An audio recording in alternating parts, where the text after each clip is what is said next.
Fun fact, Mr. Jomes, guess who didn't make it tonight? And his excuse. No. Doesn't even have any fatherly responsibilities to fall back on. You know what that means? Loser. It's you and me, buddy. It's you and me. We got the A team now. Damn right. Get her done.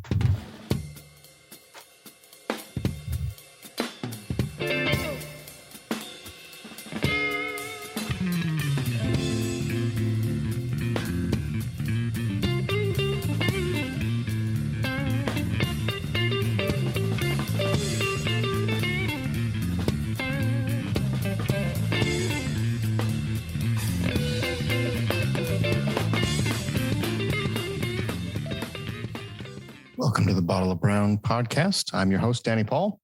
With me tonight in the Bob Media Studios is the man himself, the Pharaoh of Finance, the Sultan of Sport, the Khan of Contra Costa County. It is Mr. Jomes, ladies and gentlemen. Oh, yes! Danny. Oh, what a wonderful week. Glad to see it come to an end, but finishing on a high note with the podcast and all the Bobs out there. It's up to the Bobs. I think we're over 50 now. Oh, I got to say, Tell a friend. Bottle of Brown podcast Instagram account is blowing up. So we're getting more followers there. Hopefully you're listening to the show. Hopefully you like what you hear. Sadly, as I sigh into my expensive microphone, Leon will not be joining us tonight. You know why? Because he's a loser. That's right. Zahar. I'm sure he's got shit to do. So we'll get the full story next week, because next week we're going to kick off Brown Bracket Part 2. You excited? Because I'm excited. I'm excited. I can't wait. I'm drooling. Can't wait. So since we're going to talk about the Brown Bracket next week, we might as well cut to the chase. What's your Brown for tonight, Mr. Jones? Oh. The Brown tonight is actually one of my favorites. It's the McKenna 10-year single barrel bottle and bond. One McKenna. of the absolute, you can't go wrong. You can't go wrong with it. Funny story. I had one of my favorite watering holes local. It had I think it was an 18-year Eagle Rare. And I was like, let me try some of that. It was good. It's very nice. But, to find it on the local shelf at $2,000 a bottle, no. And then I got a bottle of this or a glass of this afterwards. And I'll be honest, I like this more. Call it just the simplicity of it. There's something to be said about finding the right bottle. It's kind of like wine, it doesn't have to be that expensive. Doesn't have to. If you like it, that's all that matters in this world. I believe it. My Brown tonight. What do you got? My Brown tonight is the winner of last year's Brown Bracket. I am enjoying myself some Knob Creek Single Barrel. Nice. The last of the Knob Creek Single Barrel. Well, I got to say, Knob Creek was the ultimate sleeper in that competition, because we were positive that it was going to be Elijah Craig and Buffalo Trace, and we were both wrong. So Leon and I were pleasantly surprised that Knob took it. Although I think he's got a new point system this time, because it kind of came down to, it was a blind rating where we would give each one points. And so he had a metric. It was points for nose, points for finish, points for that first hit. And then I think he also threw in price. And so you rated all those based on what you thought they were. Anyway, you can listen to the Bobs can listen to back episodes. It had to be like episode 3, 4, or 5. It was really early in the run for the Brown Bulletin. Yeah. But it was also like it had to be the ability to find it too, right? Like it couldn't be something that was really rare and only found in to be honest, going into like the lower income areas in the liquor stores to find that stuff. And paying through the nose. So we knew which of the two competing Browns it was, but we didn't know when we tasted it. So we gave our rating before the drink and then after the drink. And so it was 2 scores for the drink and then 2 scores for the taste. And I think that's what won. And whenever we got to a tiebreaker, it was kind of, Leon was nice enough to say, what do you want? So this time I think he's probably going to stack the deck, because he definitely wants his Buffalo Trace to make it higher up in the bracket. But you never know. We might have a St. Peter's Cinderella story here at Augusta. So right here, we'll wait and see. But he's got a very nice thing packed up for you Bobs at home listening. He's got a full deal with individually labeled bottles, and Mr. Jones and I are expecting packages post haste. And by label, it just says a letter and a number. So we have no idea. Yeah, we don't even know It'll be blind. what the actual browns are. So we're just going to get a box of bottles with booze in them, which is not even Christmas. Yes, refrain from drinking, please. Good time. Stuff out there. So we talked about brown. Let's talk about brown. I like it. How you doing? Whiskey and whiskey. This is the darkest brown you got. Yeah. Say, Holmes, where they hiding the scotch? What about, brown? That's code for bourbon. Great stuff, this bourbon. It comes from a land called Kentucky. Talk about brown. There's a special rung in hell reserved for people who waste good scotch. Scotch? Oh, yes, I think so. Could I have one more of these with some booze in it, please? Let's talk about brown. Comes to us from the Whiskey Advocate, friend of the show, future advertiser. They don't really know that we do this, but once they find out, boom, partnership. This is 5 world whiskeys to try now, dated February 7th. Julia Higgins has the byline. I wanted to save this one for you, Mr. Jomes, because you are the consummate world traveler. You have actually, amongst all of the people that I know, are the single person that went one direction and came back the other. So that's very exciting to me. 5 world whiskeys in the winter 2021 buying guide. Ooh. These are the first one already intrigued. Eiffel whiskey, German peated duo. 94 points, 46%, $90 a bottle. What do you think? Not so hot. Curious on, the nose says Nestle Crunch Bar. I'm already intrigued. Dates, smoke from Greenwood. Earth then. And then a golden syrup, vanilla seeds, and cherry gummy bears, and a melody of dried fruit. I'm intrigued. Yeah. I'll be honest. 4-to-1 mash bill ratio of malted wheat and barley to 35 parts per million peated malt, a fine blended scotch that costs 10 times more. But it doesn't. It's the Germans. I need to find it. Leon's going to be pissed because he likes all these foo-foo descriptions. All right, number 2. Impex Collection, 3-year-old 2017, distilled at Milk and Honey Distillery, the Israels. I still got that bottle of Milk and Honey. That stuff's good. I'm supposed to save it for Leon, though, when he comes to visit. He keeps saying he's going to come visit. He keeps trying to get us out there, which we will. We're going to make trips because we got to do some live shows, but this would be fun.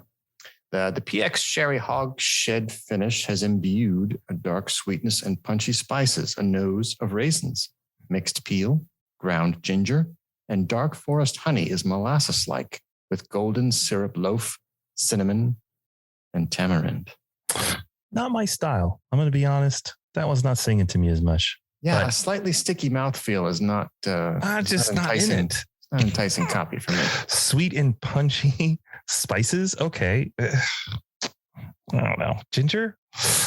Dates, apple, pear, dark rum, crests with a prolonged wave of nippy spices, especially clove. Yeah, see clove. I'm out.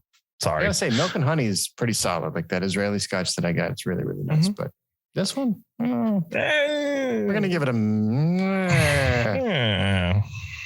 Number 3. Komagatake, 2021 edition Japanese single malts, 91 points. Now, pause for station identification. Japanese whiskey, in my experience, goes from nothing to, oh my God, to Yamazaki. So it's a really weird way that they do that. It's either water in a bottle or it's really good. And so in the art and spirit of Japanese perfection, perhaps since this is $1.99 a bottle, that we're getting up in the realm of the good stuff. It's interesting. This one's aroma of watermelon, ruby grapefruit, lychee, exotic florals, white pepper, and a little candy sweetness of Coca-Cola cube and strawberry laces are contrast with the chocolate flavors of a 2020 edition. I mean, I'm intrigued. This Cola cube. What do you think? What is that? I'm thinking overly sweet, like really sweet and sour. So here's what I like. On the palate, you couldn't ask for a juicier whiskey. That's very interesting to me because I love the driest possible beer, but maybe a juicy whiskey would be exciting. So would this be like you getting a juicy IPA then in my whiskey?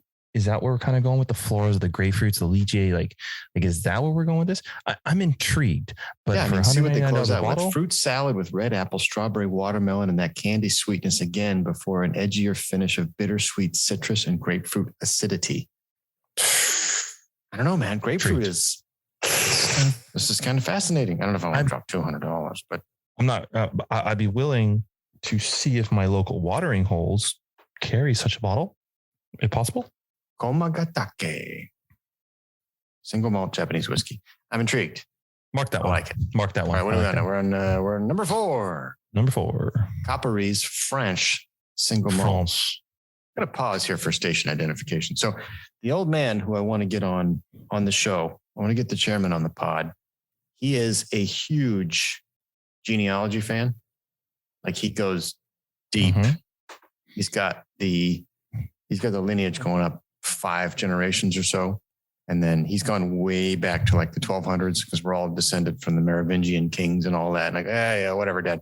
But he got us actually 5 or 6 generations back from today. And so what I found out is that my great, how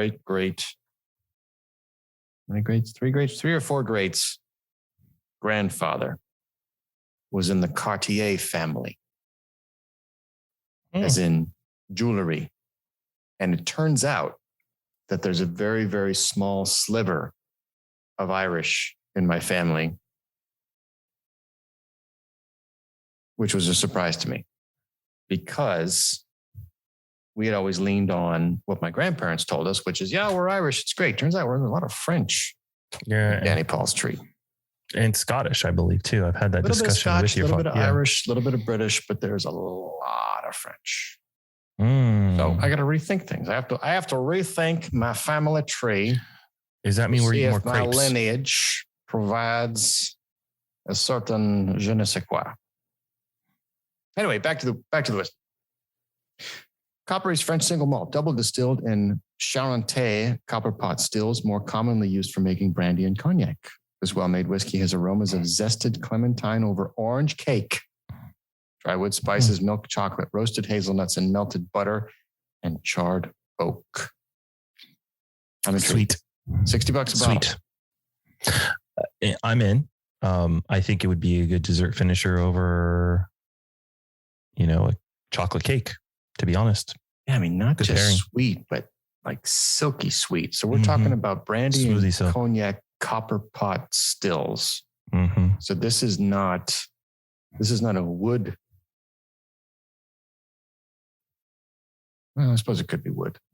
Dry and fruity flavors with baked oranges, dried apricots, red apple, creamy milk chocolate, malt, and dried red fruit. In the end of bright and spicy notes. Bright spicy note. Bright spicy note. It very interesting. Yeah. I got to look for this. I will keep my eye open for this one because at 1, the price point, I'm in. 2, interesting. I don't know if you could drink a lot of it. I don't think I could pour tonight's pour. A single malt Coppery's French whiskey français. Very cool. All right, number 5. And the coup de main. Langatoon Jacobs Dram Swiss single malt. So this is basically around the brown part 2 for me, which is what I usually do after the brown bracket. So maybe this is a roadmap, although $150 a bottle. This Pinot Noir cask finish honors master distiller Hans Baumberger III's great-grandfather Jacob, or Jacob, who founded the distillery in 1857. The nose exudes black honey, strawberry, conserve, walnut, black cherry, raisin, black currant, and burnt cake. Light-bodied with strawberry, plum, black pepper, damson, and chocolate cookie sweetness. I don't know, Jay, what do you think? I'm intrigued more on this one. I guess here's the question to you. Of the 5, this one seems very good. $150 a bottle, a little heavy, but I think all the choices are pretty much below 100. I don't think there's anybody above 100. Yeah, we got 90, 90, 199. So the Komagatake is the expensive one. Otherwise, we have 90, 90, 60, and 150. So taking out the price, which one would you seek out? I got to go with the Komagatake. This one of the Copperies because my French people. Mm-hmm. How about you? I'm gonna go with the first one. It's the Germans. The Germans, because I have a German-Prussian heritage, so I'm gonna go with my Germans. But same to you. You know what? I think this one actually sounds really good. I'm in. Yeah, it was the chewy gummy bears that really got me, or cherry gummy bears that really got me. Fun fact about this list is they're listed in points in descending order. So you have the highest point rating at 94 points, and the Langerton Jacobs Dram Swiss was 89 points. But, as long as it's over a certain threshold, it's probably still good Brown. Mm-hmm. Anyway, let's talk about Brown.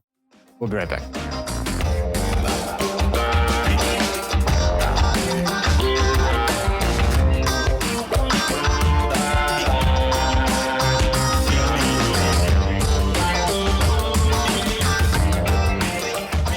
Welcome back. Let's get into business news. News team, assemble! Let's get down to business. And I got news for you. Today's business news comes to us from CNBC.com. Mr. Jomes is excited about this. I don't know if I am. I may have to take the place of Leon in this particular paradigm. Arizona is the first state to support digital driver's licenses in Apple Wallet on iPhone. iPhone owners in Arizona are now able to load their driver's license or state ID into their iPhone's wallet app. The digital ID will allow holders to pass through TSA checkpoints in Sky Harbor International Airport in Phoenix. The digital ID feature is another step in Apple's long-term strategy to replace credit cards, cash, loyalty cards, and IDs with digital equivalents in the iPhone app. Now, before we go any further, that is exciting. Come on, people. Full stop. The 3 little bullet points they do at the beginning of the article. Full stop. That is exciting. iPhone owners in Arizona can now load their driver's license or state ID into their iPhone's wallet app. The digital ID will allow holders to pass through TSA checkpoints in Sky Harbor International Airport. The digital ID feature is another step in Apple's long-term strategy to replace blah, blah, blah, blah, blah, blah, blah.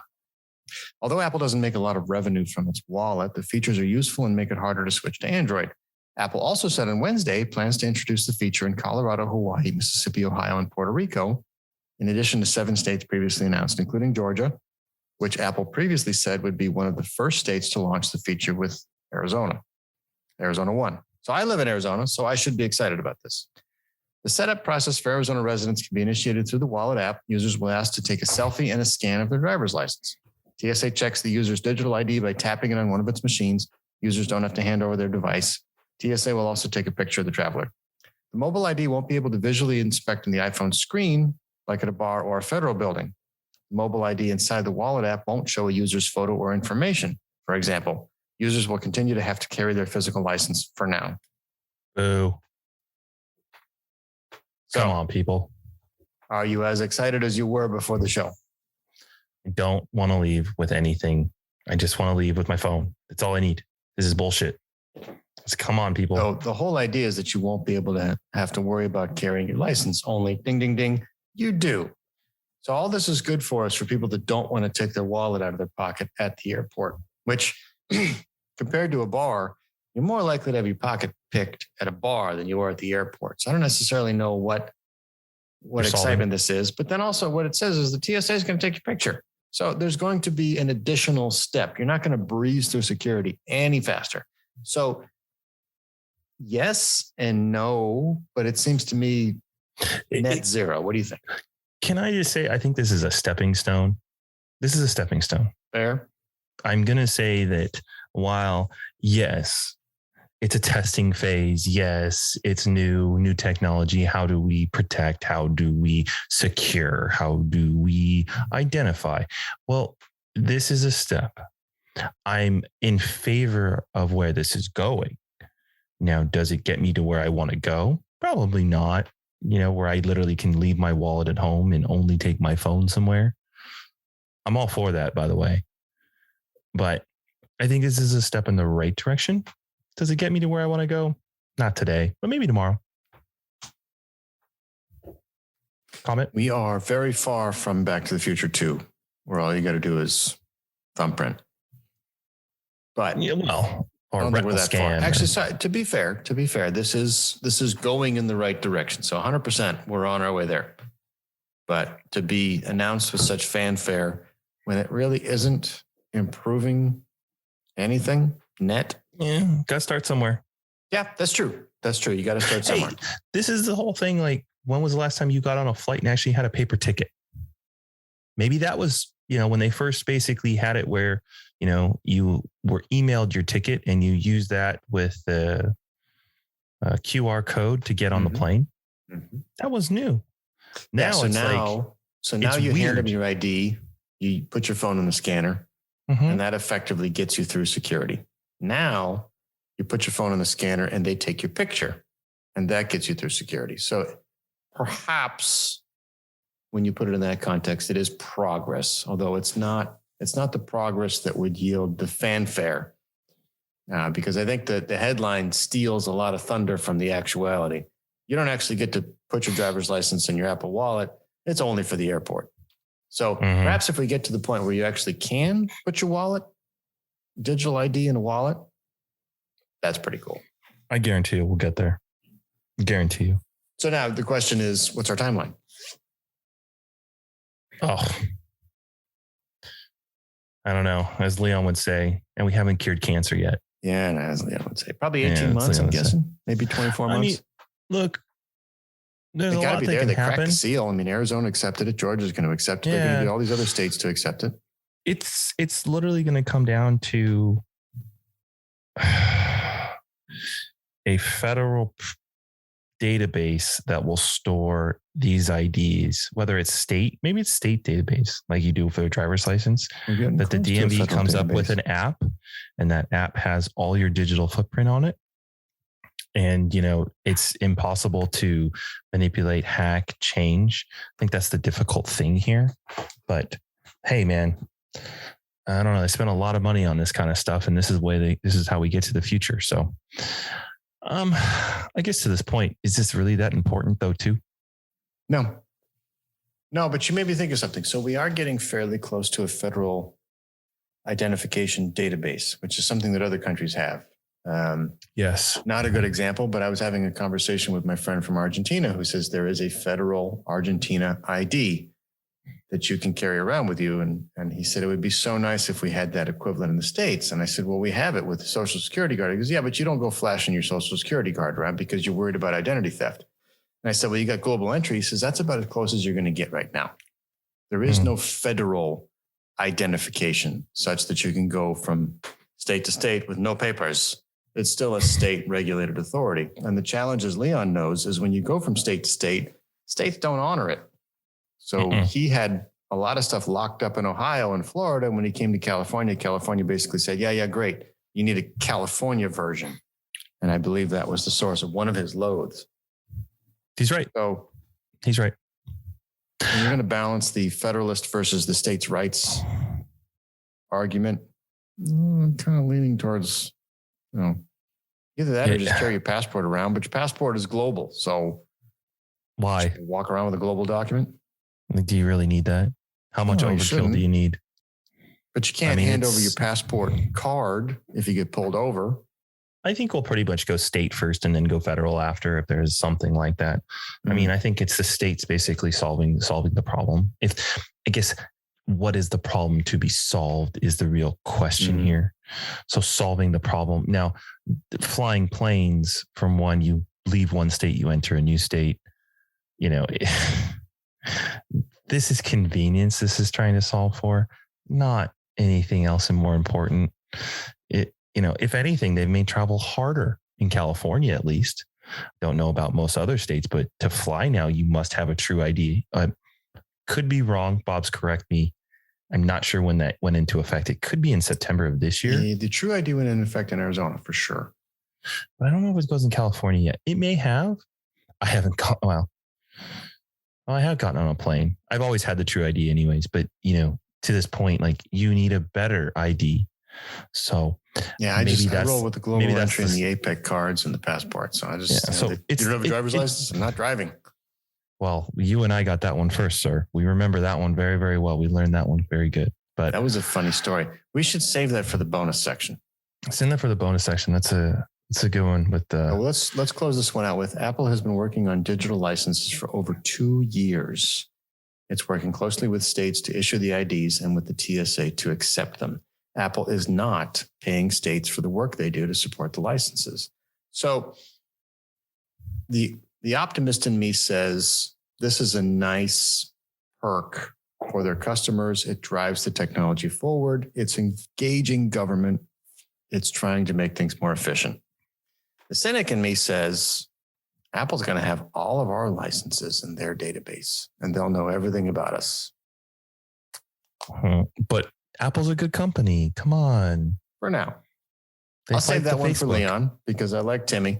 Timmy's good. I don't know how much I cared for Stevie other than, he is a genius. He is a once in a lifetime personality for show. I like Timmy a little bit more than Stevie, but who follows Timmy? You never know.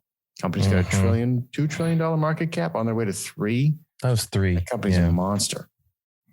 Do I really trust them despite their marketing pitch for privacy? Topic for another show. Time will tell. That wraps up business news. Let's get to the crank file. I could look for something in the crank file. Crank file. Whatever. Today's crank file comes to us from livescience.com. Now, I found this article because I like to play the Assassin's Creed franchise of games. Now, I've not played all of them, so I'm not super nut, but I loved 1, all 3 variations of 2, skipped 3. I should go back and do 3 because I'm a U.S. history nut. Loved 4. Black Flag, the pirate version, absolutely my favorite. Pirates of the Caribbean, hands down. Skipped a couple other versions. Did the British Victorian era version. Did the French Revolution version again because I'm a history nut. Game wasn't that good. And then I started to get into a discussion with Leon about should I kick the $60 down for the Viking version, which tickles my brain, or should I pay $5 for the Egyptian version? Because $5. Now, for those of you fans of the Bobs out there that follow the Assassin's Creed story, the idea is that there are 2 warring societies that shape history over the centuries, and they're vying for power. And the assassins are the dark, violent group by physical violence. And then there's the Templars, who are the dark kind of manipulative force, so back and forth. So we could do a whole discussion on the Assassin's Creed franchise. Point is, I went for the $5 option, and I learned all about Egypt, which again, these games are living history lessons, which as a history nerd, light my brain up. Point is, when you're loading the screen, you jump onto this little flash screen, which is just the character. And while they're loading the entire 3D world, they throw little facts at you. One of them was King Tut's dagger from outer space? So I had to tug on that thread. So I found this article. King Tut's dagger from outer space may have been a gift from abroad. Debate ensues over whether Pharaoh's dagger was forged on Earth. A gold-hilted dagger found in the tomb of King Tut surprised archaeologists when they discovered that it was made of a material forged in outer space. Now, 2 new studies are painting conflicting pictures of the origins of the mysterious weapon, which may have been wielded by arguably the most famous ancient Egyptian pharaoh. Not Pharaoh, pharaoh.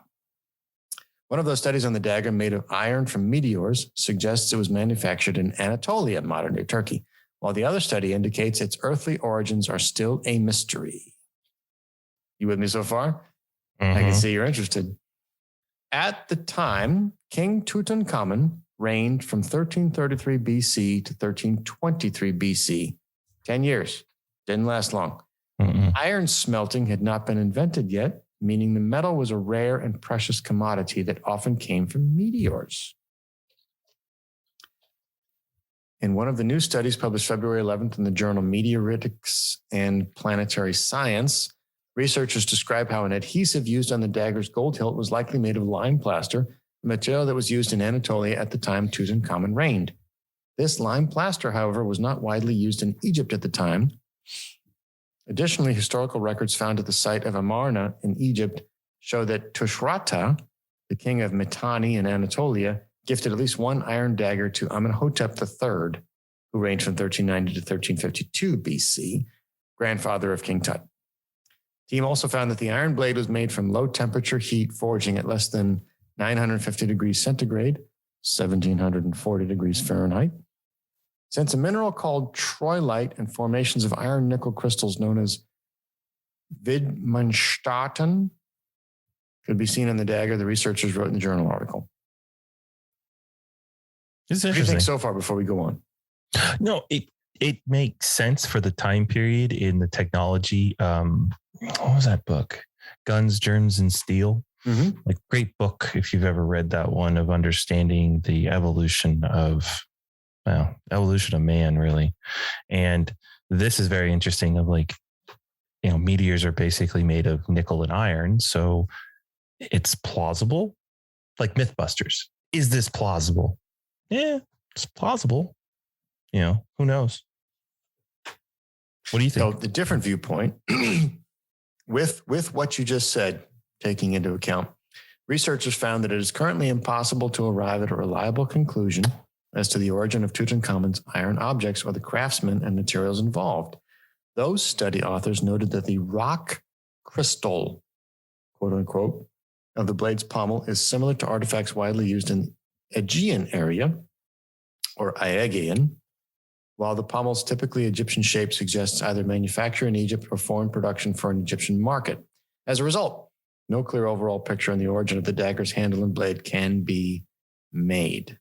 Inconclusive. So, something that I saved for a bottom of the bottle segment, which I'm going to spoil now, is at one point in ancient Greece, there was a 6-year war going on, and there was a solar eclipse in the middle of the battle. And both sides looked up at the solar eclipse and went, "This is the gods. It's a sign. We should stop." And they all stopped fighting, and the war was over. So take into account it's 2022, beyond an arbitrary date set by a religion in the 6 billion, 13 billion year existence that we know of the planet. So let's think about this. It's very likely that a meteorite hit at certain times within history. It's very likely that humans would have picked up that meteorite and went, "What is this?" It's very likely that they would have kept it as something special. It's also very likely that they would have given it to their deity. So I love the idea of King Tut rocking a meteorite dagger, because if he is the son of God, shouldn't the son of God had something sent by God? Kind of cool. He's a cool guy with cool things. So to bring it back to a more academic portion of it, the blade that they found, the hilt and the blade are two separate parts. Could have been manufactured in two separate places.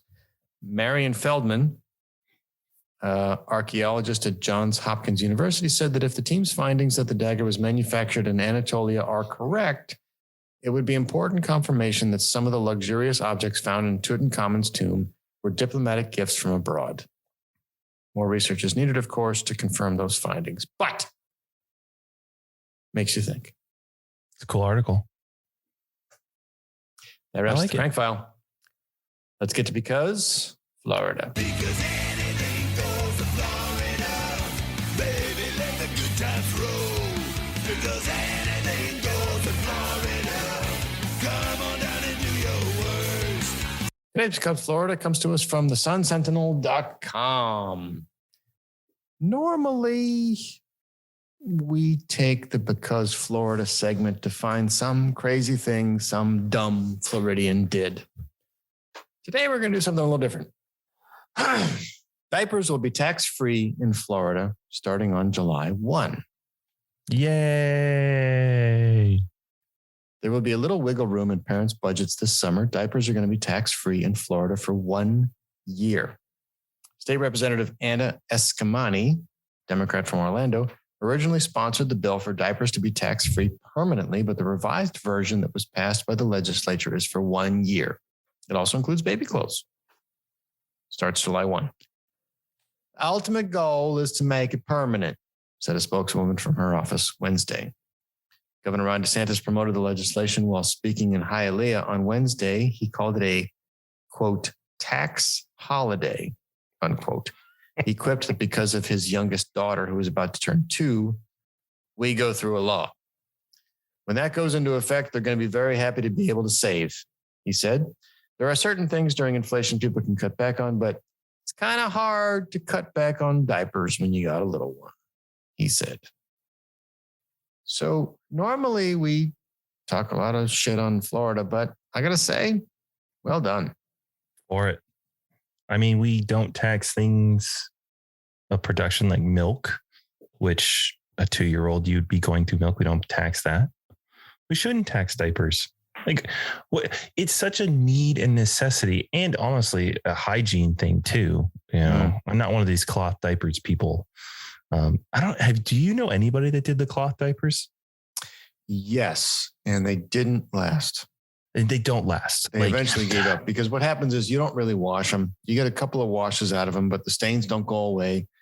Maybe the smell does, but the look doesn't. And eventually you just throw them out. Yeah, you just look at it. You're like, either buying cloth diapers or you're buying disposables. But either way, you're buying. Yeah, but even so, this is needed for someone that is.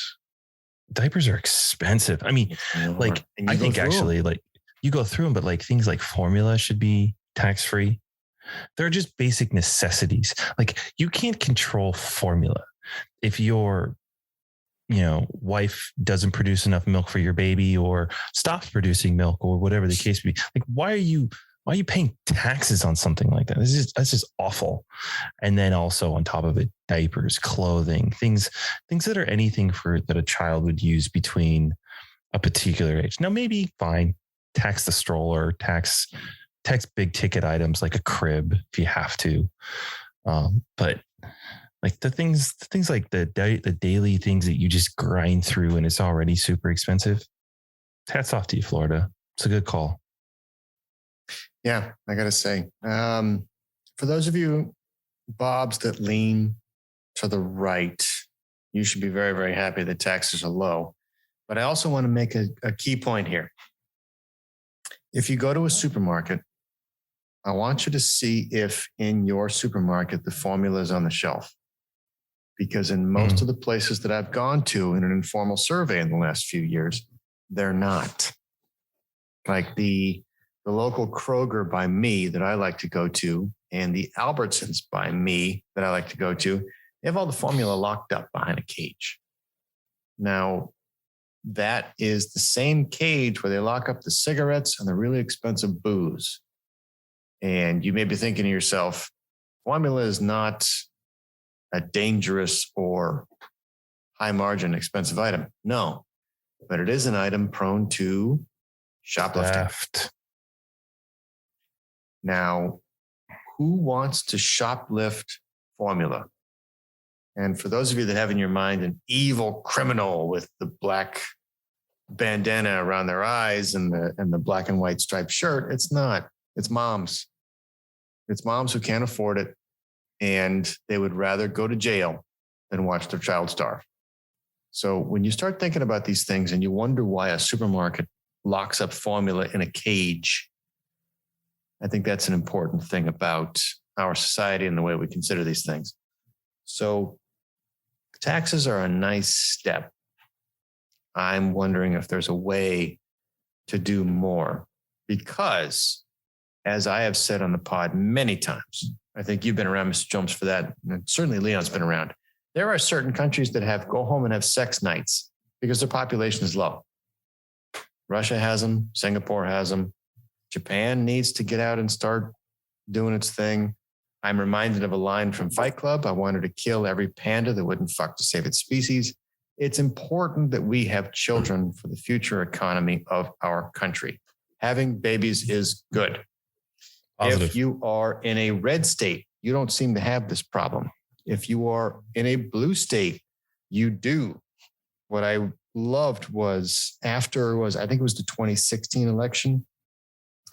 A friend of the show, Bo Firethorn, He was one of those people that was posting on social media, move to central Pennsylvania and have babies, because he understands how that works. You need to populate in order to propagate an economy. Mm-hmm. So having babies is a good thing. Having children is a good thing. Tax credits for children are a good thing. Access to formula is a good thing. So in conclusion, good on you, Florida. We're going to give you this one. Next episode, we'll be back to picking on all the things you do wrong. And that's because Florida. We'll be right back.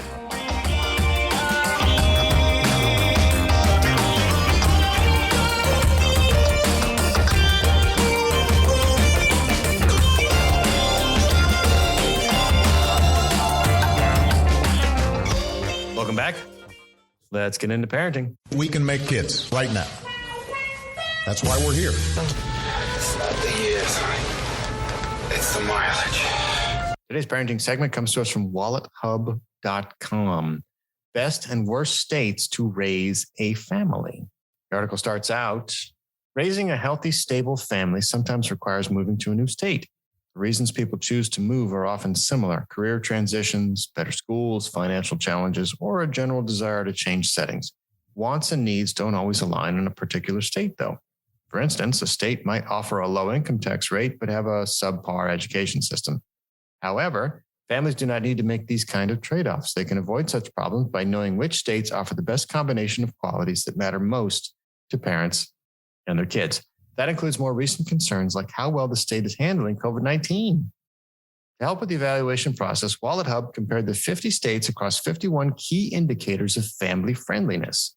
Our data set ranges from the median annual family income to housing affordability to the unemployment rate. Do you want to go through these together, or do you want me to surprise you? What do you think? I'm thinking surprise me. All right. Then you got to close your eyes. Because it'll take too long. Okay. All right. Close your eyes. Ready? Can't see anything. All right. Number 10, Jersey. Total score 57. Family fun ranks at a 21. Health and safety ranks at a 14. Education and childcare is number 1. Affordability is number 4.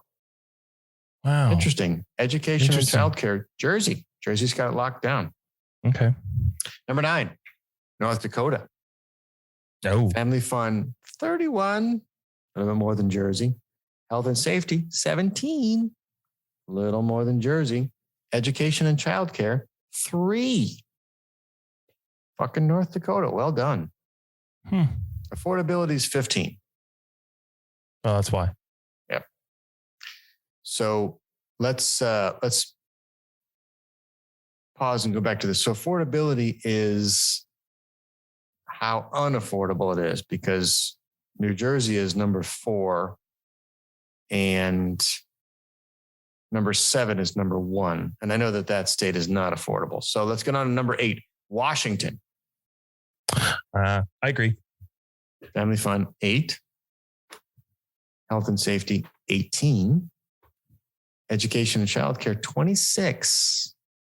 Washington's halfway. Affordability is 3. Number 7 is Connecticut. Family fun is 29. Health and safety is 7. Education and childcare is 7. But affordability is 1. Now, as far as I can tell, Connecticut is expensive. Mm-hmm. There's a lot of New York money that floods into Connecticut. It is not a cheap state. Because if we go down to 50, which is actually Florida, Florida is actually pretty cheap to live in. So I'm going to say that affordability is not a good metric. Anyway, number 6, Negative. New Hampshire. So bear in mind, this is important. We're going to get to this once we get all the way through the list, but this is important. Number 6 is New Hampshire. Family fun, 34. Health and safety, 2. Education and childcare, 9. Affordability, 24. Nebraska, number 5. Family fun, 17. Health and safety, 10. Education and childcare, 12. Affordability, 14. Number 4, Minnesota. Family fun, 13. Health and safety, 9. Education and childcare, 22. affordability 9. Number 3, Vermont, Family Fund 44, Health and Safety 1, Education and Childcare 4, affordability 30. Number 2, New York, Family Fund 2, Health and Safety 8, Education and Childcare 5, affordability 6. And the number 1, best state for families. Massey, you choose it. Family Fund 9, Health and Safety 3, Education and Childcare 2, and affordability 2. I would have never picked Massachusetts. Yeah, this whole list is bullshit. I'm gonna be Leon on this. This is bullshit. I'm sorry. Fucking New York, number 2. Are you kidding me? Affordability at a 6, child education of 5, health and safety at 8, and family fun 2. What the fuck are you doing in Florida for fun? Or I'm sorry, in New York for fun. Like, I can't get there. Well, the part that's interesting to me is 1, 2, 3, yes, 4, 5. 5 states in the top 11 are the conglomerate known as New England. The only one left there's that Maine. too. Yeah, and you know what's funny? In the top 10, actually, look at the top 5. Who are blue and who are red? Oh, good question. Nebraska's red. Minnesota's blue. It's blue now. New York's blue. Wow, New York's Vermont's probably blue. red. No, it's blue. Vermont's blue. Massachusetts is blue. Blue. So it's literally 4 out of the 5. I mean, you could say, I'm going to say Nebraska is definitely red, but Minnesota swings both ways. But you have 4 out of the 5 are blue. I'm just curious. Let's look at the bottom 5. Look at the bottom 5 because this says something too. Number 45, West Virginia. Makes sense. Number 46, Oklahoma. Number 47, South Carolina. Number 48, Louisiana. Number 49, New Mexico. And the worst state to raise a family, Mississippi. And what's really interesting to the Bobs out there is one thing that's the theme here is they are extremely affordable places to live. Mm-hmm. But when you get down to, look, something comes with cost of living. And the fact is that you have government dollars that are being collected that can promote healthcare, education, and so forth. Those states are going to fall very, very much behind the curve. My home state of Arizona is 40. The 3 most populous states in the union, Florida's 39, Texas is 30, and California is 24. What's the first column? Family fun. Thank you. At least there's something correct about the survey. California is absolutely number 1 for family fun, for show. There's no doubt on that one. But I would have thought Florida would be 6. So here's the interesting part. It's based on the metrics of this exam. New York is more exciting. So California for sure, number 1. New York, number 2. Number 3 for family fun. Hawaii? Illinois. Oh, Illinois. Family fun. Oh, Hawaii's 15. That makes no sense. Yeah, I mean, other than Chicago. Are you kidding me? Family fun, number 5 is Texas. Number 6 is Florida. Nevada is number 4, so I guess that's Vegas. Number 7 is Colorado, skiing. Yeah, but how is Hawaii not like number 8 in is the top Washington. 10? Interesting. So perhaps some flawed metrics here. Anyway, for the Bobs at home, you can check out this. We post all the notes in the URL links in the show notes. Ooh, interesting other facts here. Highest median family salary, Minnesota. Lowest median family salary, New Mexico. Most affordable housing, Iowa. Least affordable housing, California. That makes sense. I agree. Lowest childcare costs, South Dakota. Highest childcare costs, Nebraska. Odd. But Most California families with was young kids. California was 47, by the way. Surprise. Fewest family with young kids, West Virginia. Lowest infant mortality rate, Vermont. highest infant mortality rate? Mississippi. I think I know what skewed the results. You can't have a family if they're dead. Yeah, it's true. Fewest violent crimes per capita, Maine. Most violent crimes per capita. Wait, guess. 5-way tie for 46. Yeah, but Alaska's in there. That's fucking awesome. Well, it's not awesome. Most violent crimes per capita has a 5-way tie. Arkansas, Louisiana, and it's funny. New Mexico, Tennessee, and Alaska. 4 of the 5 are all red states. Yeah, not funny, but for our purposes, funny. Fewest violent crimes per capita. Most violent crimes per capita. Red states. Lowest percentage of families in poverty. New Hampshire, Minnesota, Maryland, North Dakota, and Hawaii. Highest percent of families in poverty. West Virginia, Kentucky, Louisiana, New Mexico, and Mississippi. There's a theme here. New Mexico's kind of blue, isn't it? It is blue. But mostly Indian land. It's mostly Indian land, yeah. Lowest separation and divorce rate, Utah. Highest separation and divorce rate, Nevada. I can't understand why. The biggest little chapel in all of Nevada. Yeah, I mean, who hasn't wanted to get married in Vegas? Boom, boom, boom. Anyway, that's from wallethub.com. The URL will be in our show notes. That was fun. That ends our parenting segment. Let's get to bottom of the bottle as we close things out here. This bitch is empty. Yeet! Today's factoid is Switzerland is the longest country name with no repeated letters. So I want you to think about your longest country names you can think of. Burkina Faso, Indonesia. What are your long Greenland? What are your long United States of America? What are your long country names? I bet you'll find that Switzerland is the only one that doesn't repeat any letters. Fun fact, good times. Anyway, that's our show. You can email us at bottleofbrown@gmail.com. Call us at 602-529-4562. Leave a message for Danny, Leon, or Mr. Jomes. We'll play it on the air. Give us ideas for content or anything we say on the show. If you like the show, please like, follow, subscribe, and share with a friend. Especially share with a friend. We want more Bobs out there. We are on Apple, Spotify, or wherever you get your podcasts. Share a drink with us next episode. Same brown time, same brown channel. bottleofbrown.com.